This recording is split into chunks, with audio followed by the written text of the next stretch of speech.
Let me get up the presentation here and try to have some of that working and available.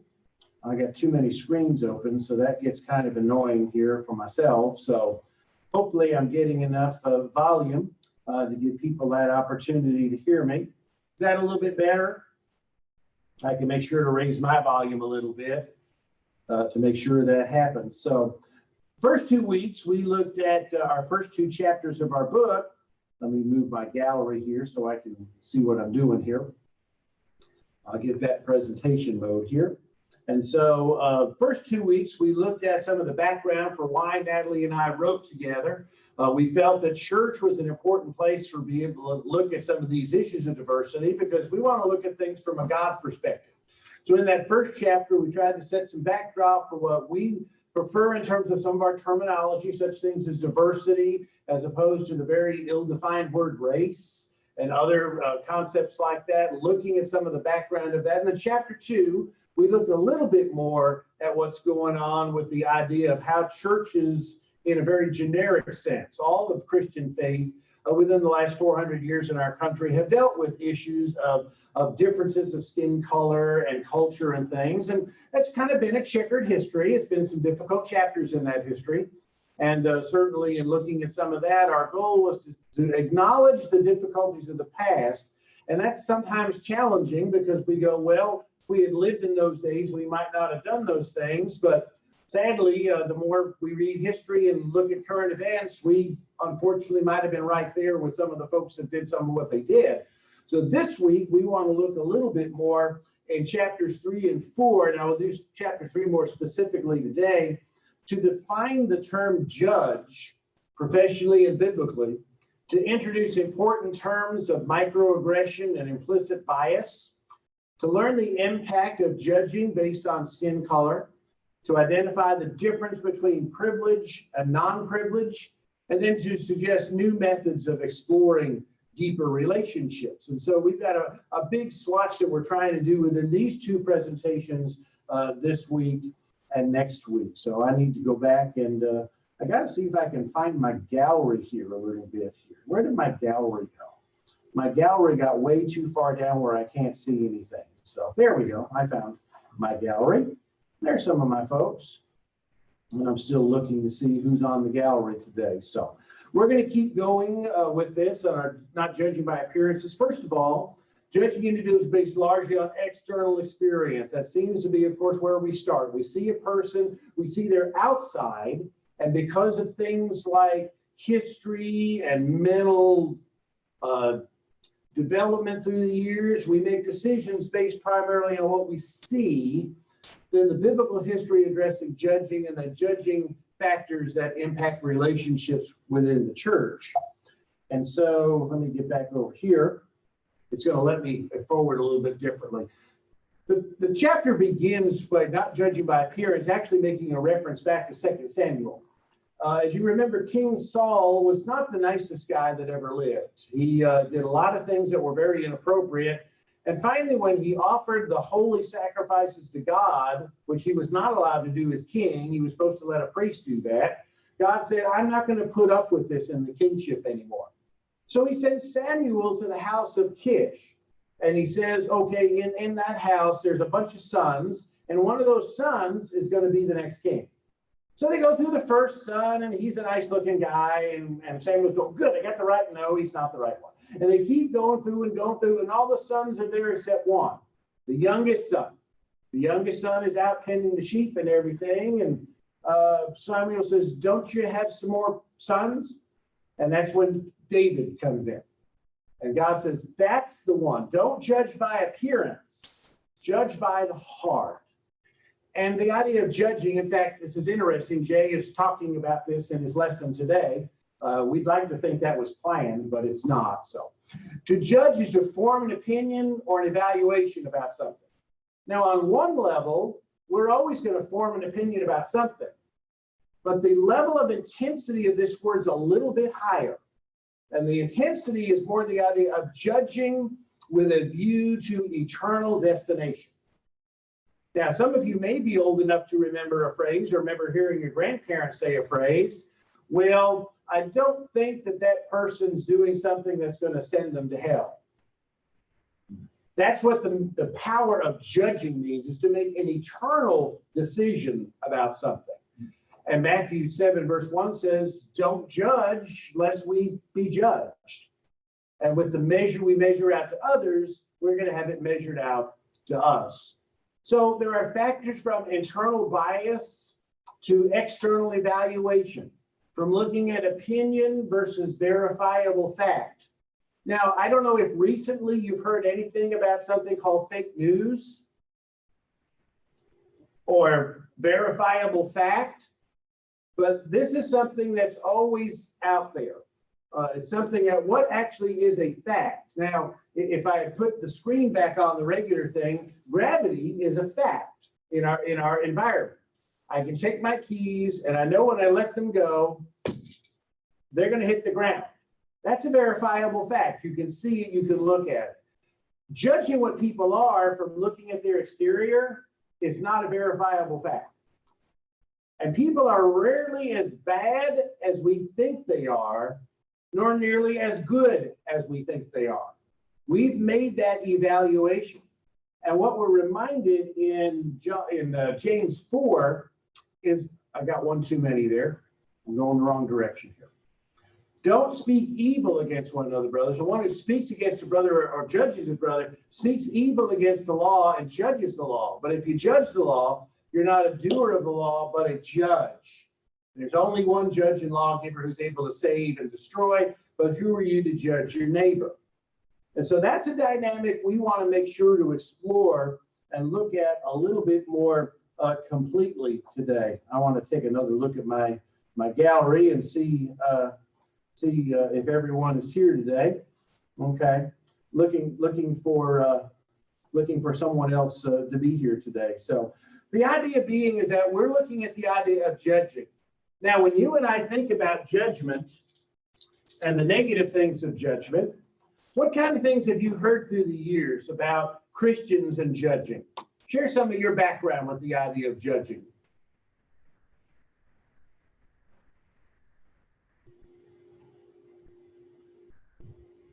That's an open question.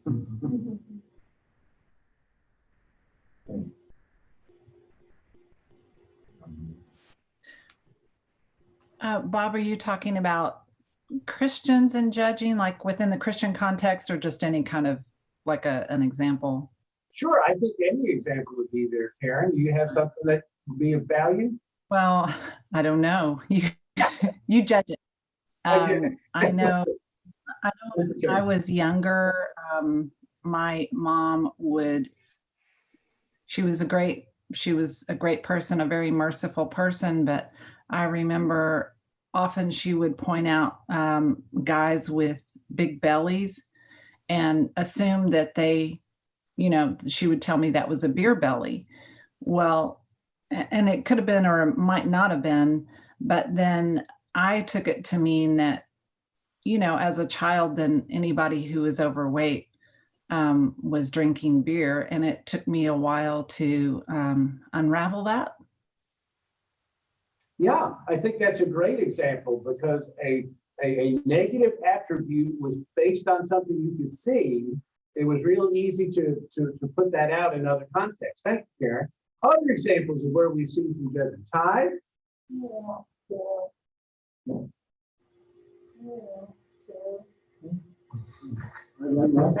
I can say, just from experience that it's usually a closed door, because people automatically think that Christians judge. Right. And therefore it shuts the door to any kind of talk or building a relationship. Yeah. And so if you didn't hear Stuart was talking about the idea that the minute we as Christians start judging, we close the door, because that's kind of an expectation that some people have outside the Christian faith, that Christians are judgmental. And because of that, that closes doors and opportunities. Other thoughts about judging, especially on external experience? Oh, I got one. Go for it. My old dad was in the garment industry in Los Angeles for like 30 years. And Boy, that's a strange cast of characters that do that. And so he had this designer that worked for him, and she was an artist, and she looked crazy. And my first reaction was, this is an alien. Yeah. And then he gave me a very subtle lecture about sometimes the most unusual looking people are oftentimes the most normal looking people. And she was the most wonderful, generous, sweet lady. Yeah. She just looked strange, you know? Right. So that first appearance threw you off a little bit when you kind of got to know her. You found out, hey, that was just, a little bit different. You made me think of Lady Gaga. Lady Gaga is rather an accomplished musician, but she kind of performs a little differently, as you noticed. Even this week, she toned it down as much as I think she could for the inauguration.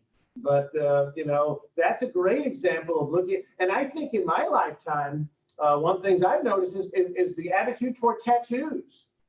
I think that's a great illustration for some, especially in my age group, because that was kind of looked on and frowned upon, especially if you went to a job interview. They say one of the things you need to do is make sure you cover any and all tattoos. And now it's like, well, when they're all over their faces and necks and everywhere else, that's an external that may not even indicate anything at all about how that person is. Anything else about judging? All right, well, let me go ahead and get my screen back. And Natalie is going to take over at this point and talk about some important terms that we've been looking at as we think about judging. Here's some other terms that are important for us. Natalie, go for it. Are you up? You've got to unmute you, Natalie. When we were going through this part, we wanted to look at different terms that are important and kind of want to bring it to people's attention, because everyone doesn't necessarily put a name on things that happen or that take place. So one of the first terms that I'm going to define is called microaggressions. Microaggressions are subtle, stunning, often automatic and nonverbal. One of the examples that I like to use just to kind of drive it home is, and this is kind of interactive, as soon as we say, I want a sandwich, we say, I want a sandwich. I'm going to have a peanut butter and what sandwich? Funny. Jelly. And jelly sandwich, right? Like that's an automatic thing. It just happens, right? There are certain things that we automatically know that we put together. Microaggressions are sort of like this. They just happen, but they hurt. They're things that we say that sometimes we're conscious of and sometimes we aren't conscious of, but they hurt others that we're speaking to. So that's why we want to bring this to your attention. They're offensive. And sometimes we don't know they're offensive because maybe we've been saying it all of our lives. We've always heard our parents say it, but they're offensive nonetheless. So that's what microaggressions are. And we want to make sure that we are familiar with that or aware of it when we're talking about it. So they're often seen as put downs sometimes to marginalized populations, sometimes not. Sometimes to just anyone, they're put down. So more or less, we're trying to encourage to be aware of the things that we're saying. The next one is implicit biases in judgment and or behavior. Sometimes there are attitudes that we automatically have. I heard Bob when I was coming through talking about when we see individuals have tattoos all over their face or their arms. There are people that we look at and we're just automatically thinking like, oh, I'm nervous, or, oh, I'm afraid, when sometimes it's not even those people that have these different appearances, it's folks that look just like us that we should be afraid of. So implicit biases are often biases that we have that are stereotypes. As soon as we see someone based on their attitude, we see someone in the grocery store, perhaps upset, talking loud, grumpy at the cash register. We would think kind of rude, but we're not knowing that they may be anxious because they're not sure they have enough funds to purchase their grocery that they're buying. So we want to be careful with implicit biases, these stereotypes that we often have. And then institutional racism, I'm sure this is a term that we've heard largely here over the last year. It's racial prejudice and discrimination that's generated by institutions or functions, whether intentional or not. We know that our country had certain things going on in the past, and there were laws that were created around these things, such as slavery. There were laws that were created around slavery that we don't need today, but they're still operating in that way. For us to be in 2021 saying that we have the first Black this or the first Hispanic this, it shows or it validates that institutional racism is still taking place. So these are important terms that we wanted to bring to your attention for you to be aware of. As we use them, we want you to know where we're coming from with them. And if nothing else, to just be aware of these areas. Yeah, absolutely, Natalie. And I think one of the things we forget that if we look at the biblical record, Rome had its institutional biases as well. If you were not a Roman citizen, you basically were nothing as far as the Roman Empire was concerned. And so we see even in the way Christians were treated in the first century by the Romans, we see that the differentials of power in things. I know for some that phrase has become a buzz phrase, institutional racism. It's kind of thrown out there. Remember, as we've defined that term, it's the acknowledgement that systems make rules that harm people over the long term.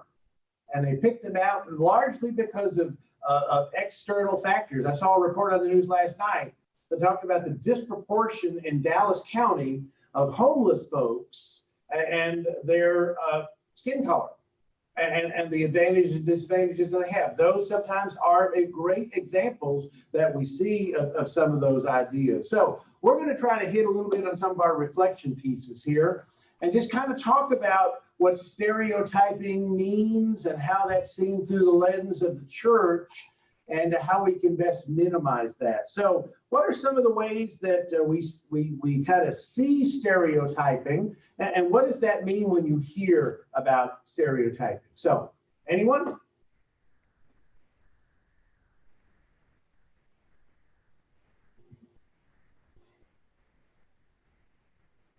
Stereotyping and how it plays out in church.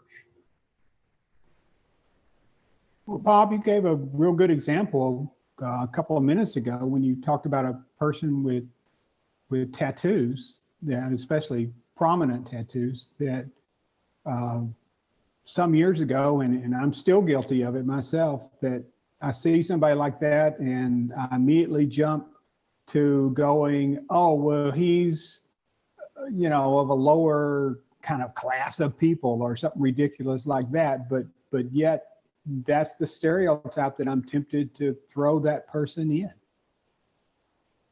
Right. Thank you, Ken. And I think as more and more people walk into our church services, especially younger people, where tattoos are, and it's certainly not just younger people, that's a bit of a stereotype too. As more people embrace having body piercings and tattoos, that's going to be a struggle for some churches. Other examples of how some of that stereotyping plays out. I was also, Bob, going to talk about the body piercings, the big earrings that we see sometimes. I know I've been guilty of just sort of like, what do we have going on here, And I remember last year, the kids and I was teaching them that different isn't bad. That it's just different, because I don't want them to jump right into negative. When you listen to kids, you can hear some of the things that they say, and that sometimes is a conviction for me. And I remember seeing someone out with the huge earrings, and the kids had all of the negative. Oh, they're weird, all of these terms. And I just remember going on a talk about different not being bad. And I think that plays a part into stereotyping as well, because basically we're looking at someone's outer appearance and we think that we know them, or we're passing judgment, and which is not, it's not an easy task to refrain from judging. It's not. It's something that we have to be intentional about and sort of conscious about. Right. Absolutely. I think that ability to say, okay, I've got to kind of pull back for a second and overcome my initial response Mhm. because we have it programmed. It's been programmed in this from a lot of sources. Other thoughts about stereotyping? So everybody's favorite pastime these days is to dump on the millennials. Like Jump on the millennials, okay? like flighty, and then they have no attention span, and we've done a lot of research at my company that proves that could be more untrue. And I think we're very guilty of it in the church, that generationally we lead to conclusions about old members will behave this way, Mhm. Marys behave this way. I mean, Allison can probably go on and on about that. And that's a terrible mistake. Yeah, if you didn't hear all of that, Coker was talking about the idea it's really easy in church to say, well, millennials are like this, or this other group is like this or that. I'm just making sure our microphones are picking up well enough if you're hearing all of that. Yeah, I think we're very guilty of that. And just think of how we label some of our groups and some of our classes. We have a young professionals class. What does that suggest? Yeah, Professional. Yeah, it's definitely, while we want it to be definitional, it's also exclusionary. Yeah. Within its own definition. In fact, we can get into that with Black church and white church and Hispanic church. That's not always the case for every single person in every one of those places. So other ways the stereotypes come in and have a place.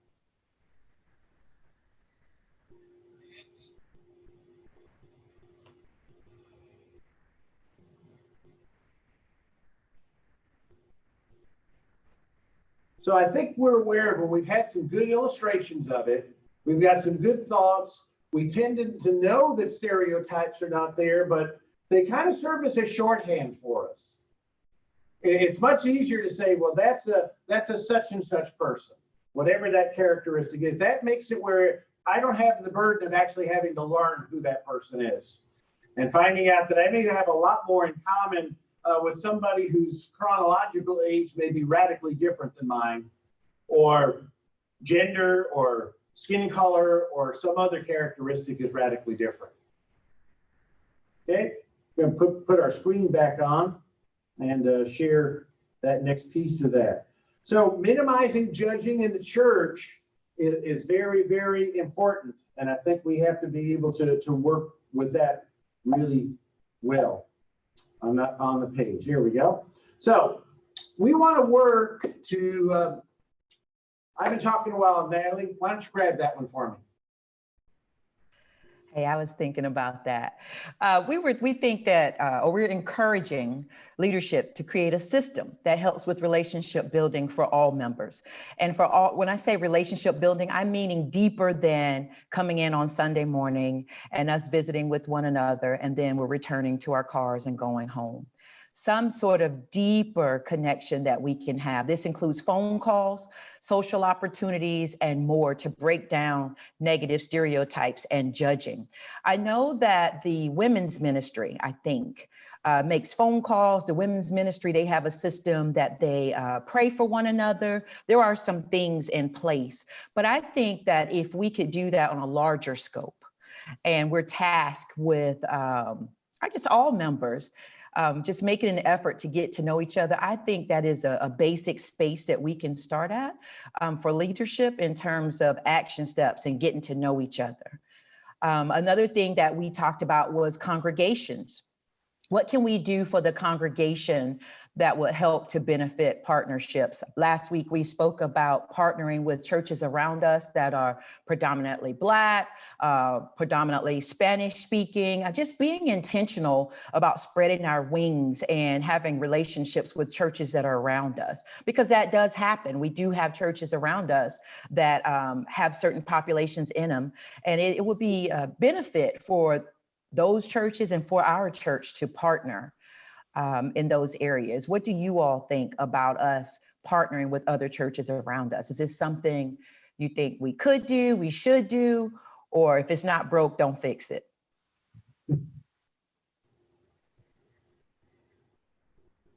So like, what are the practical sort of opportunities? Like when you talk about partnering with another church? Yeah. What does that look like? So Coker's asking, what are the practical opportunities? I think one of them is, for example, we've been dialoguing with Eastland Church of Christ. And, you know, we have our Spark program here. That Spark program targets some of our young teen moms in Burtville. Well, they're in their area of Stop Six. They say they have not just the teenagers that are dealing with being single moms, but they've got a lot of 20-somethings that are single moms that are needing help and needing assistance. That's something where we can maybe lovingly come in and partner with them. But I've also encouraged to make sure that because some of those young ladies are a little further along in life, maybe some of them would have some time to come and talk to some of the young ladies we work with in Birdville that are teenagers. In other words, trying to make sure it's two-way. That's one of the things that Natalie and I have talked a lot about. It's not from one to another. It's how do we work? So that's one example, I think. Other examples, other thoughts? So I was thinking first to be willing, to be open to that idea. You know, when you start something negatively, oh, this is not going to work. Oh, I don't want to do this. I'm not in the mood. It's not going to work. So first being open to the idea of doing this, right? And then going into a space like you mentioned of giving and receiving. We're not just going to be givers down to others. We're going to give and receive back and forth between the congregations. I think it's very realistic. I think it will take some time to plan out, but number one needs to be willing to make a step like this. Right. Other thoughts about some ways, or maybe you've had experience in another congregation or another place that's managed to do some of that effectively.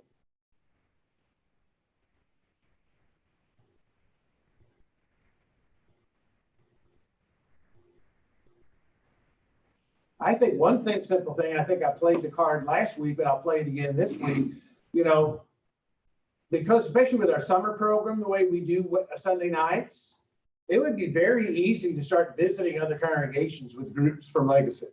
Because usually that's when our small groups are taking a break. And most other congregations still have some sort of a Sunday night service.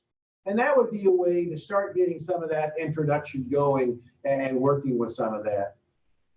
What about small group, like other congregations have small groups? Yeah. It's a program where, hey, look, our small group will join with their small group for a Sunday, and then meal trains. Like we've got a great digital way now to send out meal trains for people in need. Yeah. What about cascading our meal train needs and their meal train needs?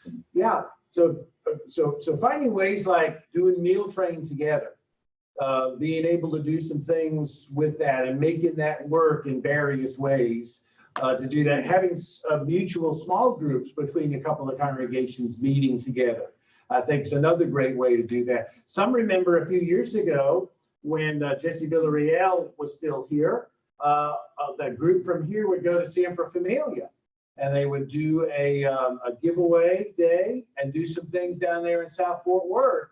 And I think it was done very mutually from what I was told with that process. So I want to make sure I get a comment in from Whitney Rawls. Project Implicit by Harvard University is a great resource for self-checking implicit bias, and he puts a web address on there. That's in your chat box if you're not used to using chat.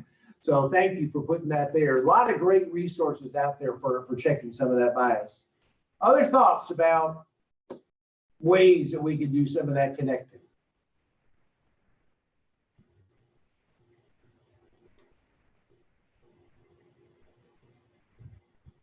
Okay, well, let me see where we are in the presentation here. Questions? I think we hit the end of this part of the chapter, Dr. Natalie. Natalie, let's see if we can entertain some questions. What have we generated in these first 3 sessions for those of you that have been here? What things can we answer? We've got about, 5-8 minutes just to take some general questions.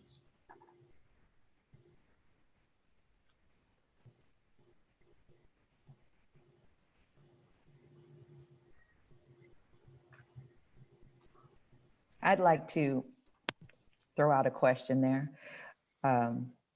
So what does everyone think? Should we be talking about this in our Sunday school? Is this a conversation or a discussion that needs to take place in church? I'm going to vote yes. I think absolutely. And the question that keeps going through my own personal mind is, I feel like I'm in more of a bubble now than I ever was. I guess everybody does. I'm not,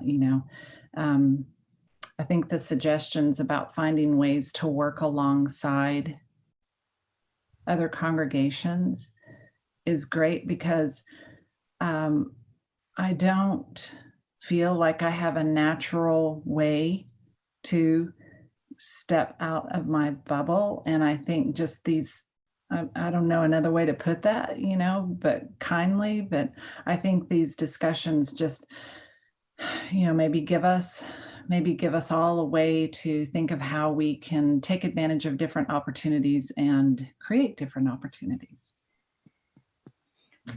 Thank you, Karen. I like that response. I think sometimes when we don't know what to do, we just kind of stand still, right? Yeah. Like I don't know.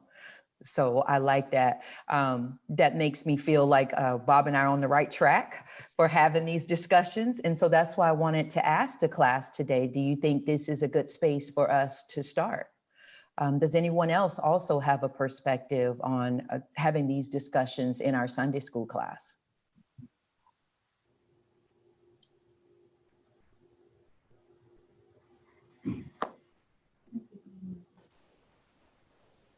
Well, I'll just speak up and say, yes, I encourage it wholly. I've, for many years wished that I was part of a congregation. I don't want to leave my congregation, but I wish I was part of a congregation where everybody didn't look like me.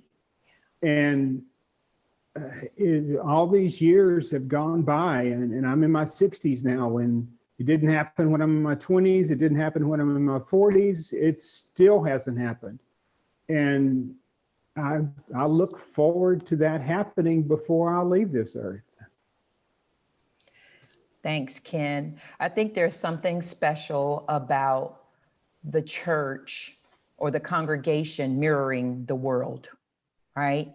In the world, we have so many different languages, ethnicities, cultures. There's such a wide variety. I think a big lesson that Bob and I would like everyone to take from our book is, let's be intentional about having our congregations to mirror the world. I think there's so much value in that. We can learn from each other. And let's be intentional about having authentic, deep relationships with each other. Those text messages, those phone calls, how are you? Doesn't have to be anything, doesn't have to be a meal train. I'm just checking on you. I know Karen has sent me a few text messages. How are you doing, Natalie? So let's just check on one another and create some relationships. Anyone else? Hey, this is Whitney. I'm not sure if you guys can hear me. Gotcha. But yeah, I'd like to contribute to that question. And I think it's absolutely important. I'm glad that you guys are doing this. I'm actually, I'll probably get shunned, but I'm actually attending your class in Sunday school session as opposed to attending my own right now. For those that don't know, I'm not in Texas. I'm actually in Pompano Beach, Florida. And I think this is definitely important. And I hope one day, Dr. Jones, that you and Bob are able to maybe expand this to some other churches as well. So I think the book is great. I think a lot of folks need to read it, and that we do need to incorporate it into more Bible study sessions, into more Sunday school sessions. A wise person once told me that sometimes we can be so heavenly bound till we're no earthly good. And when we're not talking about things like this, it actually, when we're not discussing things like this, it actually further creates that divide. And not just in terms of race relations, but in terms of those implicit biases that you guys were talking about earlier. I once had we were doing a mission at our church a year or so ago, obviously pre-COVID. And the whole point of mission is to be able to provide services and outreach to folks that don't generally attend your church, folks that you don't know, people who might be homeless or on the street or in need of whatever help that they need. And there were a couple of our members who were kind of taken aback by the appearance of people who were walking up, or taken aback by like their smell or the fact that they were homeless. And we actually had to do a deep dive into this stuff and really explain to folks that, hey, we're here to help folks. So regardless of how they come, regardless of how they look, regardless of how they smell, if we're truly about God's business in terms of being God's arms and hands, here on earth, then we have to be able to put all that stuff aside. So I think, the book and this discussion is very, very helpful for us. Thanks. Thank you for that. I think that's exactly what we pray and hope that God, we're trying to start discussion and make sure some of this doesn't get ignored. And I think to the church's detriment, we've ignored important discussions, left them up to the world to discuss them, and then be surprised when we come up with solutions that don't line up with what God says. You made me think, Whitney, of when Jesus fed the 5,000. We can get that picture in our mind of 5,000 church-going, well-dressed, look exactly like us sort of people. And I've got a feeling they were kind of all dirty and different. And some of them may have been heterosexual, some of them may have been homosexual. You start thinking of every possibility. And Jesus didn't say, well, wait, you can't have any of this bread because I'm only going to give it to certain people. And I think we've been really guilty of some of that in the way that we've done some of our work. So thank you for that. Last thoughts. We got about one more minute here today.